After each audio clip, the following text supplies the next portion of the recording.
Um, First up, if I could get an approval of minutes from the February 25th meeting. Oh, I'm sorry. First up, we have Member Renault and Member Daly on the phone. If I could get a motion to allow them in the meeting. Member Elsasser and Member Bryant. And if everyone could vote.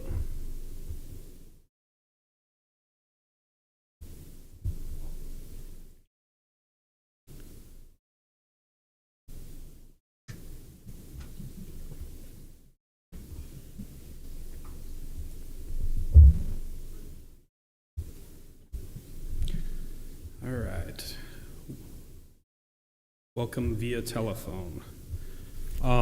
First up then, or I guess second up, if I could get a motion to approve the minutes from the February 25th, 2025 meeting. Member Rosenbaum and Member Elsasser. Are there any comments or corrections? All right, please vote.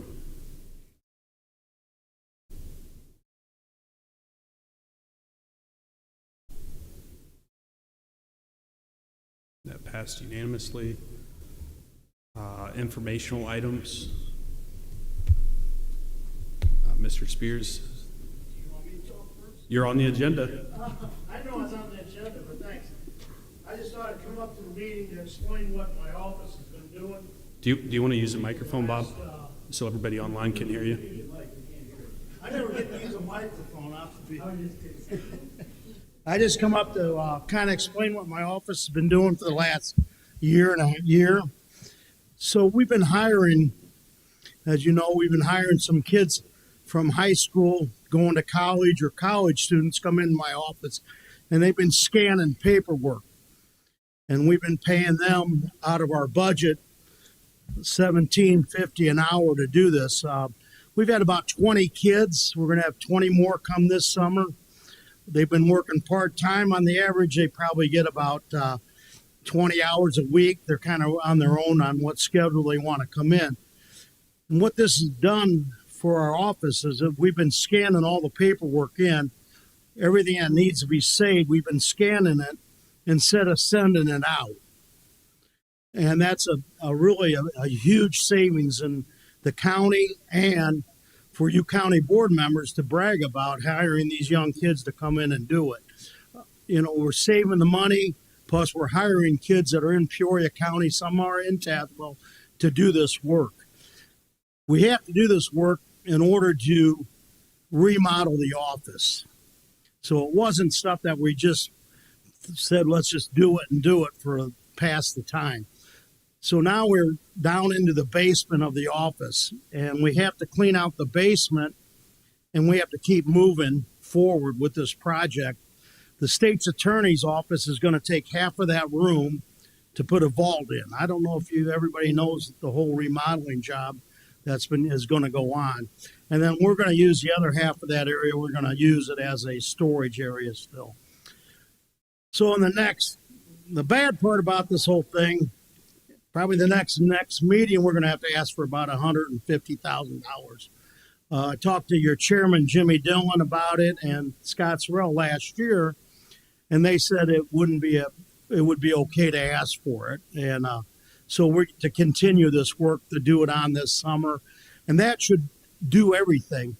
We save millions of dollars by doing this because we're going to, instead of sending it off, we're doing it locally here with the young kids that we hire.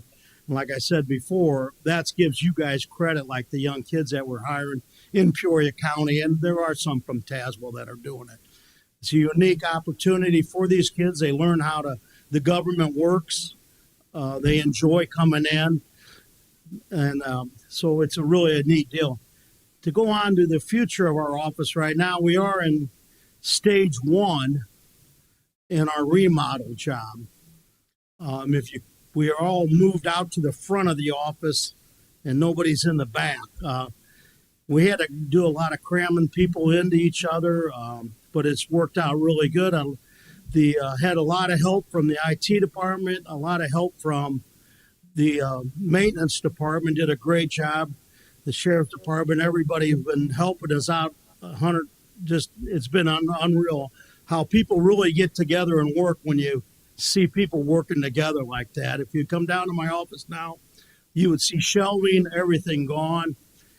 We're just hoping the construction comes in this week. They're supposed to start, I think, right? So Scott was saying that hopefully they come in. If they don't, we're still together like we're one big happy family. And I just thought I'd just bring that up to everybody up to date. We appreciate everything everybody has done for our office to help us to get where we're at today.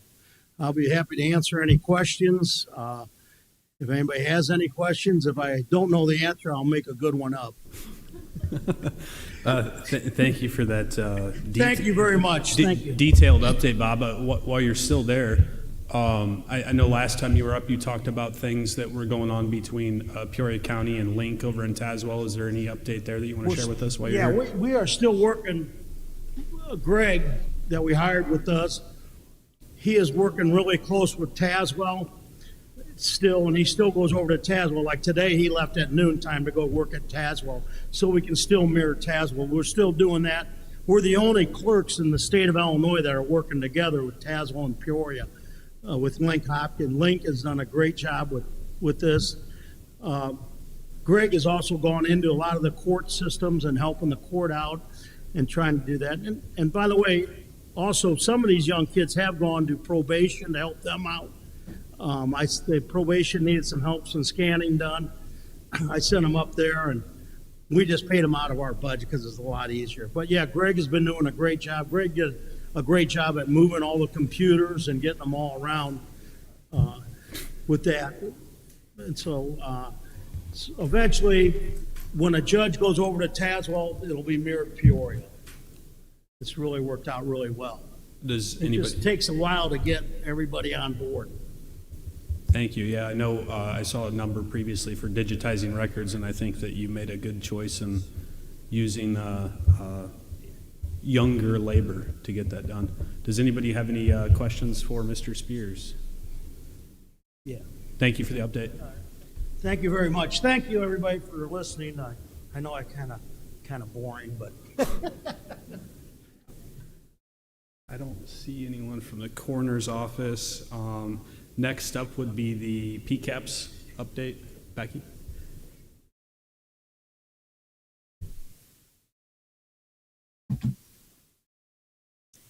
All right, good afternoon, everyone. I have just a couple of announcements to add to the monthly update. We have two exciting things going on next month. The first is the Bissell Clear the Shelters event. That's going to be from May 1st through May 15th. That's a national event where the Bissell Pet Foundation helps support shelters by adding on to our adoption fees. So we waive the adoption fees down to somewhere between $0 and $50. We'll probably keep ours at $50. However, that depends on our shelter population. So if our population's high, we may waive the fees altogether. And then Bissell provides some support financially for the remainder of the adoption fees that we weren't able to capture during the event. So that's a national program, May 1st through the 15th, and all the animals in the shelter will have a reduced adoption fee. And then the next event is our rabies and microchip clinics. So we are hosting in the Peoria Humane Society building on May 13th between 1 p.m. and 3 p.m., a rabies vaccination and microchip clinic. It's a very low-cost clinic. It's first come, first serve. People line up with their pets. We do the vaccine and the microchip and send them on their way. It's very, very quick. And we usually do these about twice a year. This is our spring version. So happy to take any questions about anything. Does anyone have any questions? All right, if you want to stay, you're, I think, up next on the agenda. Oh, actually, Kevin, I always do this to you. I'm so sorry. I forgot a report from our public defender. Good afternoon. Kevin Lowe, Peoria County Public Defender. Good to see everybody again. It feels like it wouldn't be the Public Defender quarterly report unless I started you off with some bad news. Don't worry, this time around I also have some good news. But let's just get to the bad stuff first. And then when we talk about bad stuff, usually we're talking about staffing of the office. Unfortunately, I have to report that we are losing one more of our part-time contractors. I know I'm sounding terribly like a broken record every time I take the mic. I am telling you that we are losing contractors left and right. But this time around, only one as opposed to last time around, which was three. This time around, we are losing Sam Snyder. He put in his 30-day notice, so his last day will be May 8th. We wish him all the best. He has been great for the short time that he's been with our office.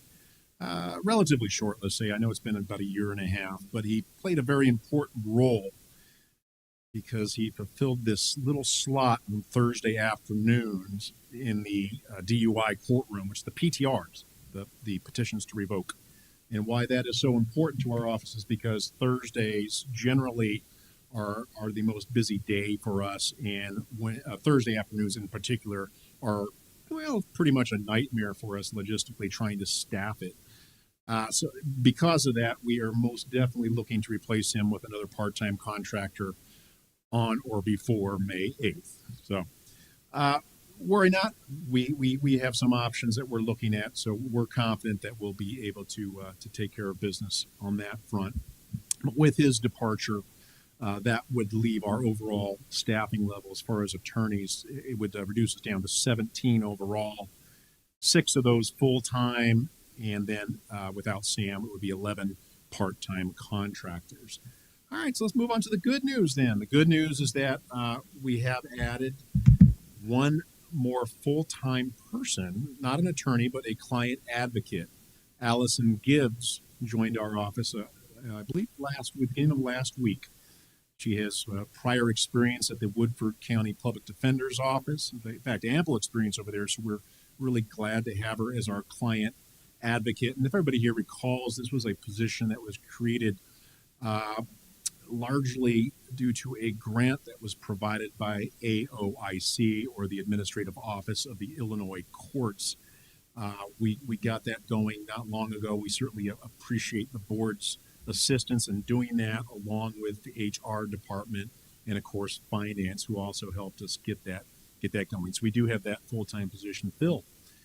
The other good news I can report on the staffing front is that we have received a commitment from an entry-level attorney, and this is awesome. She is currently in her 3rd year of law school. Her name is Randy Kurth, and I've talked about her before because she previously interned with our office. She was last year's summer intern, and we made her an offer, and she's accepted a full-time position with our office. So we are just so excited about that, and she will be joining us this summer, still with her Supreme Court Rule 711 license. She'll be doing some work in the courts while she studies for the bar. Our fingers are crossed both for her and for us for good results for the bar exam.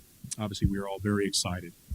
So that's it for staffing. Let me touch on the caseload statistics. Again, I've provided a comprehensive set of stats.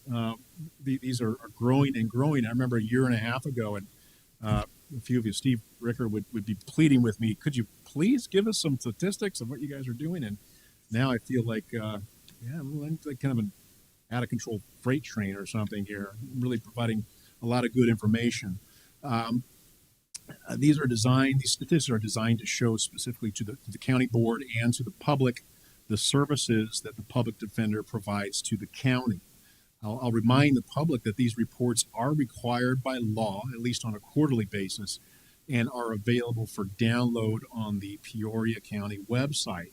Now, you just go to the website and go to look for the Agenda Center, scroll down to the Public Safety and Justice Committee section, and there you can find my report along with a number of other reports. Eventually, we plan to have these posted on the Public Defender website as well, but that's still largely in development and has been, for what I can tell, for the last 10 to 15 years. Let me highlight a couple of statistics that I've included, because I've included a couple that were not in my previous reports. Number one, I've included a section called the pending first-degree murder cases. This number and this statistic is important because the nature and seriousness of first-degree murder cases, as you can all imagine, requires a greater amount of resources from our office. They just put a bigger strain on our time commitment and our resources. So Table 7 shows this statistic, and it shows it as of April 11th of this year. As of that date, there were 38 first-degree murder cases pending in Peoria County. Of those 38, 35 of those defendants had figured out what they're doing for an attorney. And by that I mean the other three, of the other three who had not figured that out, one was pending an attorney appearance date, so hasn't figured out their status, and the other two are simply on warrant status, so nothing's being figured out on those two cases. But so as of the 38 filed, 35 right now are moving forward, and of those 35, the public defender's office has been appointed to represent 24 of them, so that comes to 68.6%. The other 11 of the 35 would be the non-PD category, and by that I mean either a private attorney has entered their appearance or pro se, as in a self-represented litigant. And if I recall, looking at these numbers, of the 11, only one was pro se. Only one was a self representing himself. The other 10 were private counsel. So that category breaks down to be 31.4% of those cases moving forward. Now, the other statistic that I wanted to highlight, because it too is a new category, would be my statistics for the juvenile abuse and neglect cases that are in Peoria County. I haven't done that until this report. It took me a while to figure this out, because unlike criminal cases, where you typically have one attorney per case, in juvenile abuse and neglect cases, where a parent is being essentially accused of neglecting and or abusing children or a child, you typically have more than one respondent per case, because you have a mother who's involved in the case, and you have typically at least one father who could be a respondent, sometimes two fathers or other guardians. It's not uncommon in these types of cases to have 4 respondents. And so it just required a different type of reporting. You can't just say, okay, we had this many cases filed and we were appointed this many times.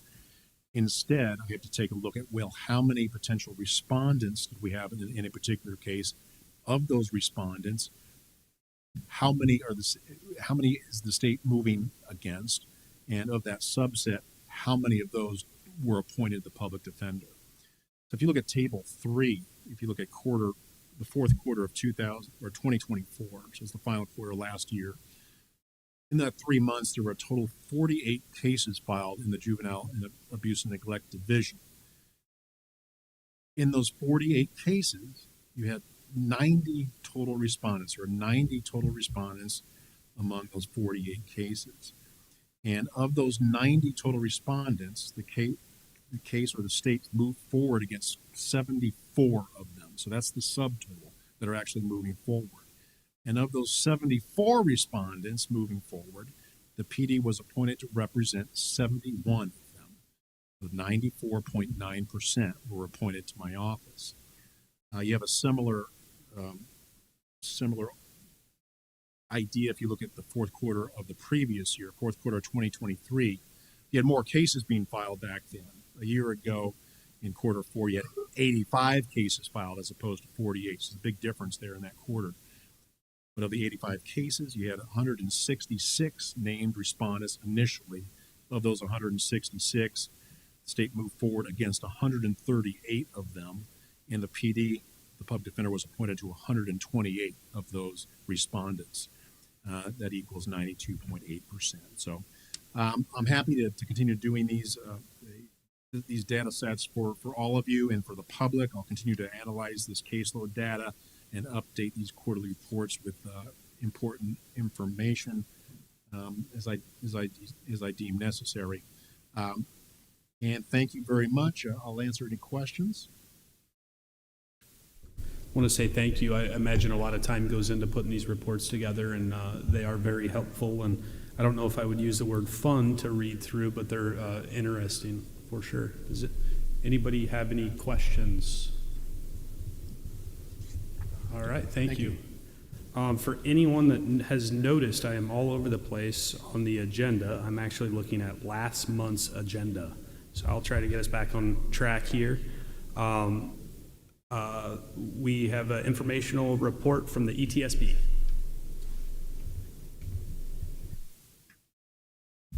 Hello, everyone.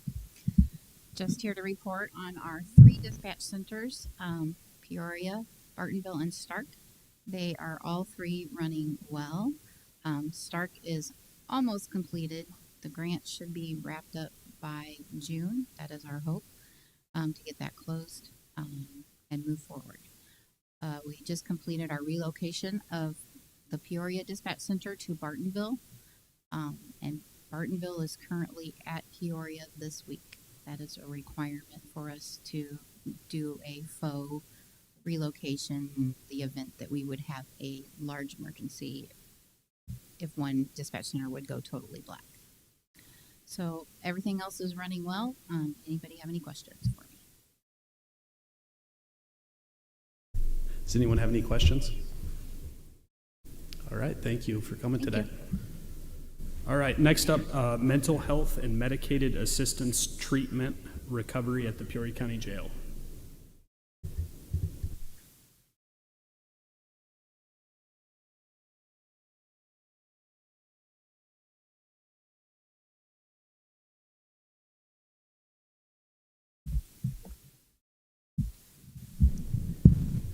Good afternoon. I am Dr. Bernice Gordon-Young. I am the site manager for mental health at the Peoria County Jail. Good afternoon, everyone. My name is Angel Cruz. I am the reentry case manager at the Peoria County Jail. Thank you. So we didn't know what all you wanted to know, so I can tell you some stats or answer questions, whatever you guys would like to do. I think mostly we were looking for just kind of a quick update with some stats, anything that you would have available to share. Okay. So today we have 272 detainees at this moment in the jail. And of those 272, 31 are women, and the rest are men, of course. And of that population, 151 are currently prescribed psychotropic medication. So they have a true mental health diagnosis. We have a significant population of detainees who are struggling with their mental health. We also have a significant amount who are struggling with substance use. We only currently have one individual who is in the MAP program, and at the Peoria County Jail, you have to have been enrolled in the MAP program prior to coming to the Peoria County Jail. Otherwise, those numbers would be higher. And so we provide services in addition to the individual counseling, the community resources that Mr. Cruz will talk about in a second, but we also have group counseling that we try to provide as well. We've got a plethora of ideas where we're trying to implement, meaning we're trying to put a substance use pod together, right? We want a pod that is specifically for significant mental health. Unfortunately, the numbers are so high that would be half of the jail population. So all kinds of ideas, things that we do to work together. And pulling in those resources.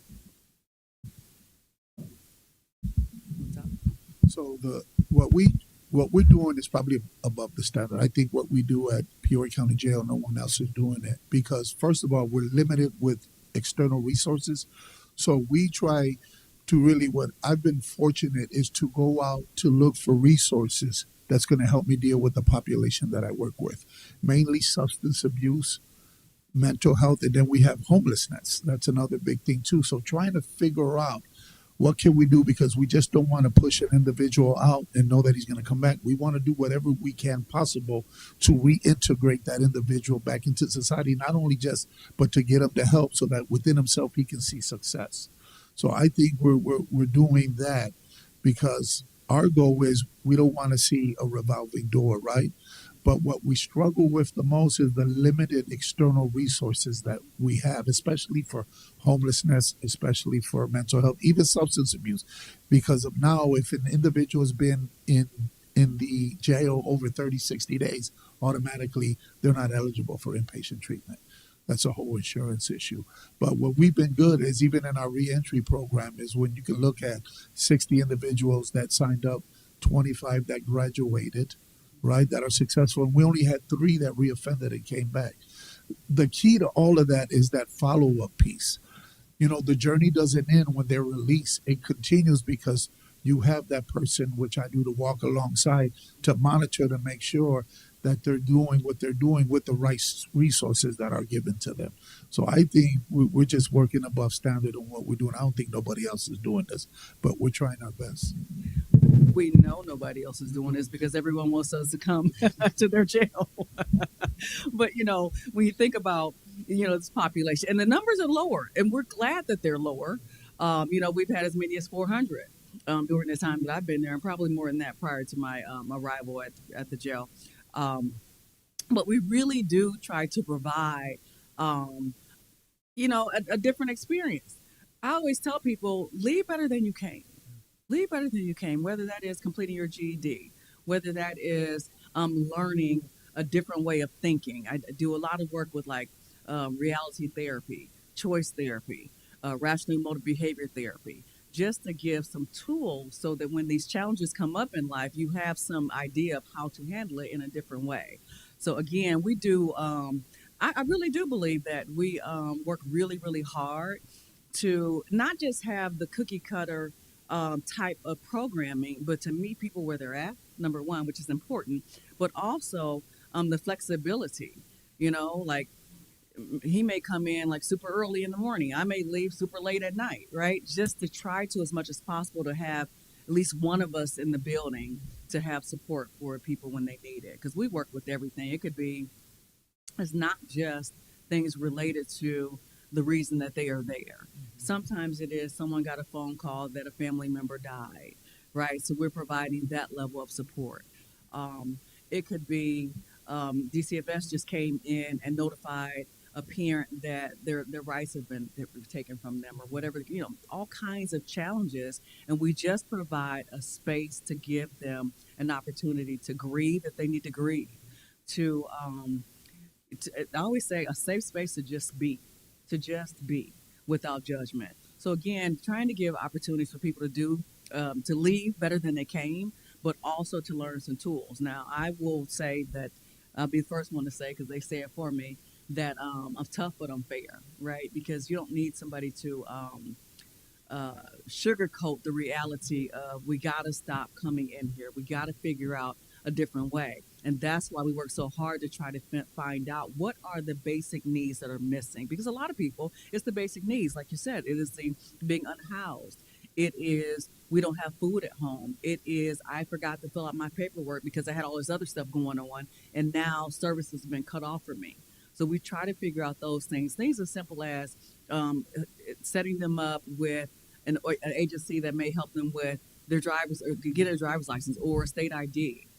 Sometimes it is they need their birth certificate.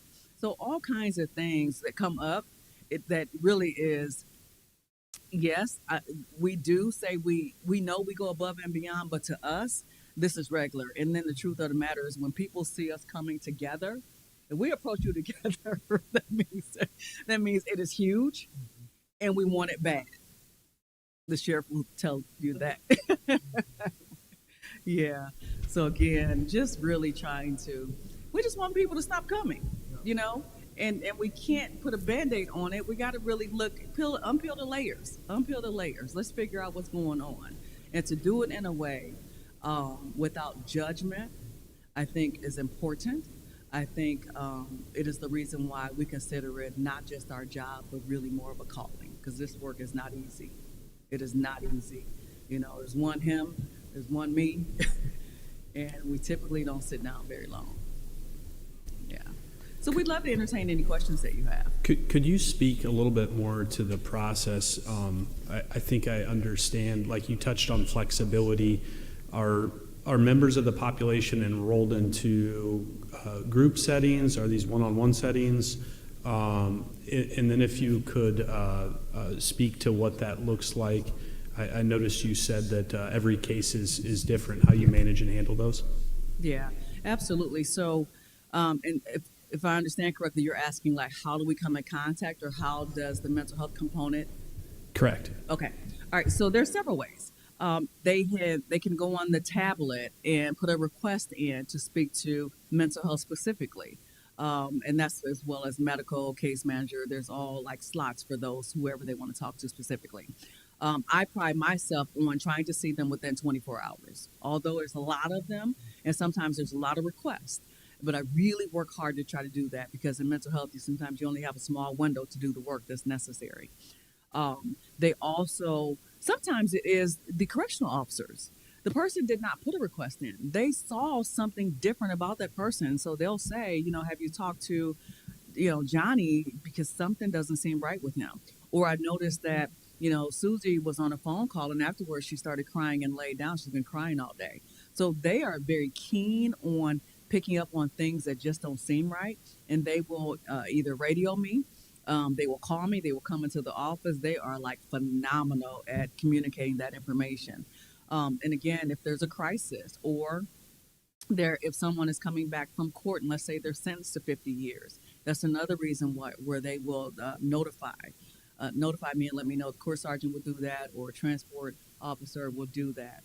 And so those are some ways. And then I'm always circling the jail just in case there is someone that has a need that doesn't know how to communicate it, because unfortunately we have some individuals that are detained that have very, very severe mental health challenges. And from time to time, that can include being on the autistic spectrum, where they may be nonverbal. And so, again, everyone can't put a request in, but it doesn't mean they don't have a significant need. I think my final question before I open it up, do you also then work with staff to educate them on how to spot these things or potentially have similar conversations? Absolutely. I guess it's been maybe about 2 weeks ago. I did a training on like suicide prevention, suicide risk assessments, and of course that also included staff taking care of each other, and taking care of themselves. So yes. Thank you. Does anyone else have any additional questions? Member Riker? Yeah, first, I guess, as a comment, thank you for what you do. It's got to be very challenging. It takes special skill set and personality to go in and pass no judgment. Yeah. And hopefully you're seeing the positive outcomes of this, as people go back out into the community and you see them thriving and, hopefully you see that. So thank you for both of you and what you do, because that's a skill set that probably very, very few people in this world can do. Thank you. The second, more of a question, is from a funding standpoint, because Peoria County is in the lead, can we get more grant money to help support you in the programs? Are there opportunities and to get with our legislators, get more grant funds to get more light to this and to make it more successful? Well, we would love, we would love more funding. One of the things that I am really, really proud of is we have a sheriff who will come downstairs because his office is located on the second level, and will ask, "What do you need? How is this working? What's going on?" And is open to those ideas, and I think that's huge to have that level of support. But yeah, it's an older jail. This jail was not designed to be a mental health facility, and unfortunately, it is the largest mental health facility that we have here in Peoria County. And so again, yes, we, that other job I have, that's what we're seeking funding. But I think that if we could get more funding for additional services, additional staff. Again, I'm one person. We do have 4 part-timers that rotate on the weekend. But, if I take a vacation, we got to hire from another jail in another county to try to come and support. So again, we do the best we can with what we have, and I think we definitely go above and beyond. We do have a massive R grant.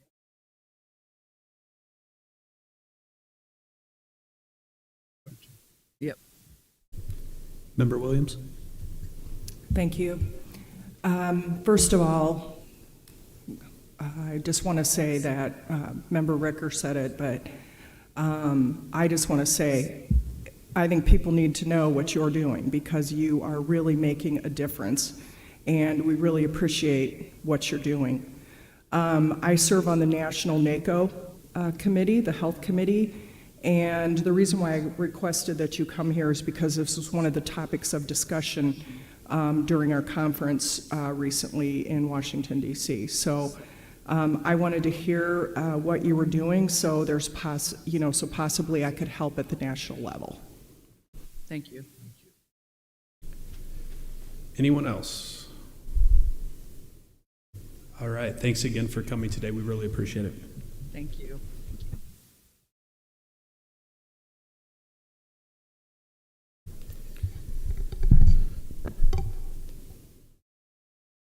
All right. On to resolutions. First up, if I get a motion to put the Peoria County Sheriff's Office Dunlap School District 320 SRO on the floor. Member Elsasser and Member Rosenbaum.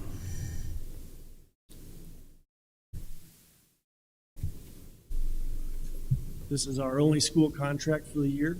This is with Dunlap. They have 2 SROs. We're just renewing a contract with them, a 3-year contract. It's $218,000 in the first year. That's this coming school year, 2025-2026. It then goes up to $225,000 the second year, and the third year is $232,000. So that's for two SROs. That in the summer they do come back and they help with process and patrol.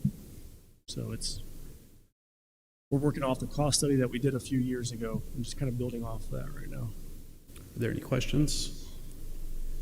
Sheriff, one thing we talked about, and I wondered if you could just touch on quickly, you kind of did it there at the end. Coming onto the board, I was under the impression that our contracts of the Sheriff's Department specifically did not always cover direct cost. And I'm under the impression that you have gotten that into a much better situation. So if you could speak to that, and also staffing, that this, you're here frequently talking about staffing levels, that this does not affect your staffing plan. Yeah, we did a cost study the last round of contracts right when it was the middle of me becoming sheriff. We increased a lot. Most of our 15 contracts that we have between the airport and all of our community contracts, our 4 SRO contracts. So we made some significant increases, not very popular, but it definitely did get our those communities up to speed on, because police work is pretty expensive these days. So we used to subsidize a lot. Now they're up to scale where we're making good money because their salaries have went up so much in the last few years. So yeah, on that end, we're definitely keeping up to scale on all of our contracts. Staffing, we are getting ready to swear in 3 new deputies next Monday. That puts us down, I think, only 2. So that's with us adding 4 new deputy spots because of these 100% funded positions, DCFS, new SRO, 2 GPAC, the stolen car ones in the last couple of years. So we are doing really well on deputies. Corrections struggling. I mean, we're plugging holes right now. We just cannot find the staff. I had 1 person show up to test last week. So I'm down still 14 correction officers. We're paying them double overtime just so they don't quit on us. We're forcing them. So it's not a great situation. I was down 20 when I became sheriff, so we are making some leeway, but just not as quick as I want. So I hope that changes in the next year or two. We got a big recruitment grant, so if you've seen, we're doing billboards, we're doing social media advertising, we're doing everything I can think of to get the word out there. It's just that part of the workforce is very small right now. Thank you. Does anyone else have any additional questions? Member Rosenbaum. Thank you, Mr. Chairman. Sheriff, can you expand on the DCFS officer, what they're doing in that, so our constituents would know about that? Yeah, DCFS, they pay us about $160,000, I think, a year for the deputy. So they fund us very well for that. They're based out of that deputy's based out of the DCF office in Jefferson. Ever since there's been a couple of DCFS investigators killed from doing house checks, that's one of the big things they wanted was having those more high risk ones where they're taking kids away from people when they're doing house checks on violent offenders, having a deputy with them. And it's been a huge resource. I just had Tazewell County call me and Woodford County both called me about doing the same thing over there. Obviously, our caseload's very high over here. So, and he's been a huge liaison because sometimes it's very hard to get a hold of a DCFS investigator at 10 o'clock at night. We'll call him and he gets somebody out there for us. We just had an incident this weekend where we used him outside business hours. So it's been a great, because of unfortunately the high frequency of child abuse and things we see in our community. He's told me stories about people having babies in hotel rooms trying to hide from the government. So I mean he's doing some really good work out there that we don't hear about. Thank you. All right, anyone else? Okay, please vote.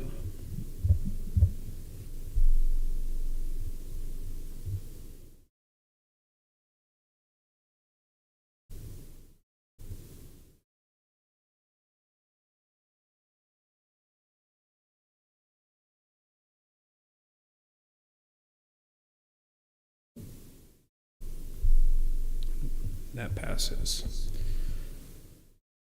Next up, we have a resolution for the approval of the Adult Redeploy Illinois Problem Solving Courts Grant. If I could get a motion to put that on the floor.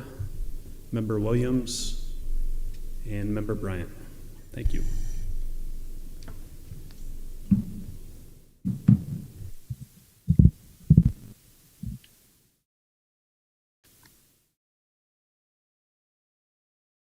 Good afternoon. Jessica Durbin, Deputy Director of Probation and Court Services here in Peoria County. We are fortunate enough to be the recipient of an ARI grant through the Illinois Criminal Justice Information Authority in the amount of $596,286 for the year. We've been a recipient of the ARI grant since 2013, but this year is the first time that they have redrafted their grant and the intentionality behind it. So since 2013, we have used this grant for enhanced supervision, and this year they have used the intention to come in and provide more client services with their grant funding. So the allocation of this money will cover one additional drug court probation officer, including salary and fringe for our department, 2 fully dedicated substance abuse disorder counselors, and 1 fully dedicated clinical assessor and case manager, along with some other, like programmatic needs for our department. We would need to do an appropriation of the budget for this year of $345,000. The rest we would put into next year's budget. Does anyone have any questions? All right, seeing none, please vote.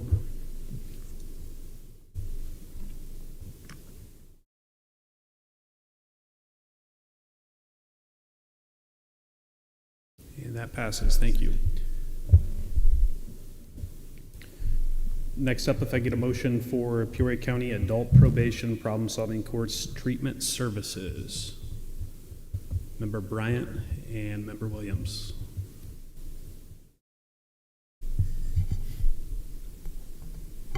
Welcome back. Hey, same. Me again. Hi, how are you? Okay, so we, our contract expired for our treatment services early last year. We put out a bid in January of 25.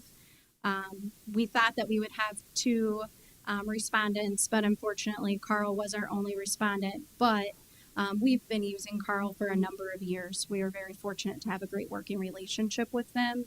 And additionally, in our internal evaluation, they met all of our needs for what we need, for what we currently do and what we anticipate with the new grant that we just spoke about.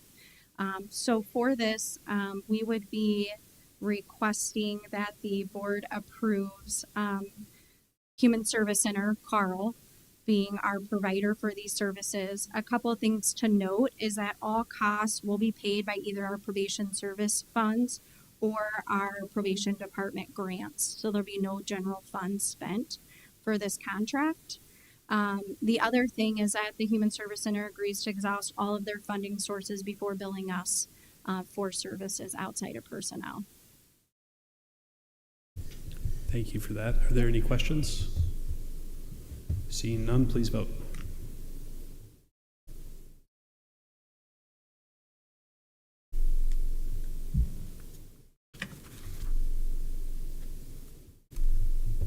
Is there any public comment? Miscellaneous? All right, we're adjourned.